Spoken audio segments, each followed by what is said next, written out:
In this game, hell is the main character. It's the venue is the main character. That's really what the score is about. The vastness of it, the infinity of it. It's old, it's archaic, it's older than human history. My thought was not to do the typical orchestral score, certainly not the typical game or even movie score, but to do something really unique for this environment. Definitely we're trying to suggest something that's larger than what will actually fit onto screen. We want to expand well beyond that and to make you feel constantly surrounded, enveloped by the immensity of the score. This was something sonically unusual, something that had to match these vast expanses of visually stunning and yet frightening environments that the music was going to accompany.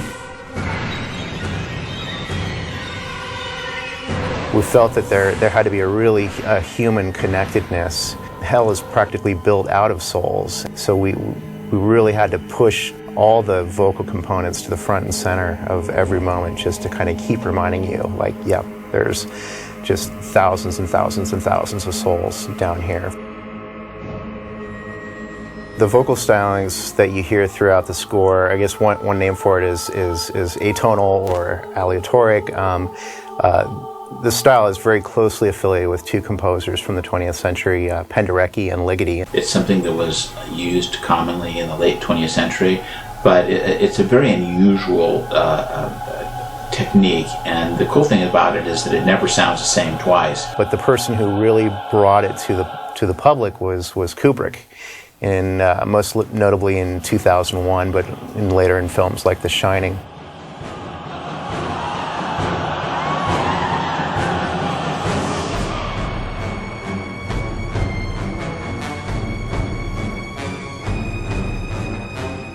We used Enochian as the language for Dantes' Inferno because some believe that it is both the language of heaven and hell. But over the centuries since then, it's come to have a darker, demonic meaning.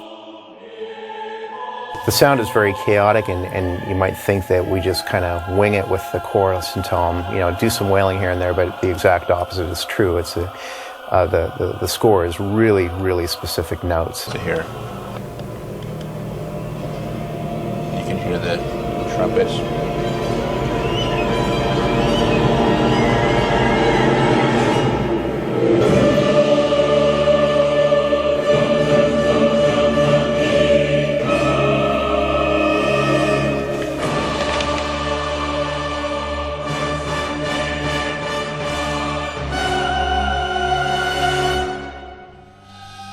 There are precious few large-scale rooms left in London. It's basically either Abbey Road Studio 1 or Air Studios. Here we were in London. We had really two of the best recording groups in the world. Metro Voices was recommended to us.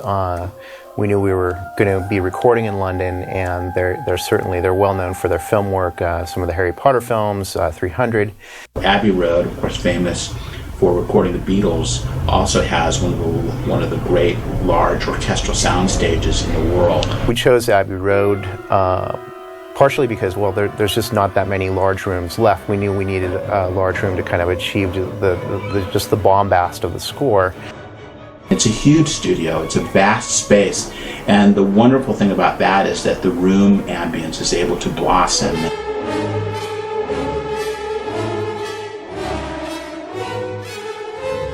I tried to use the orchestra and also other special sounds that we created, whether it's with percussion instruments or special sounds that I asked the orchestra to do. For instance, at times we'd ask the entire orchestra to stomp their feet.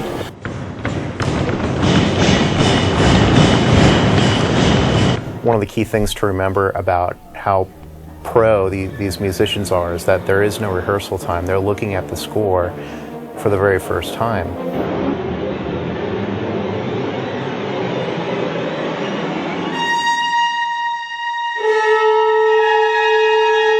We asked them to do things that may have never been asked by any composer before.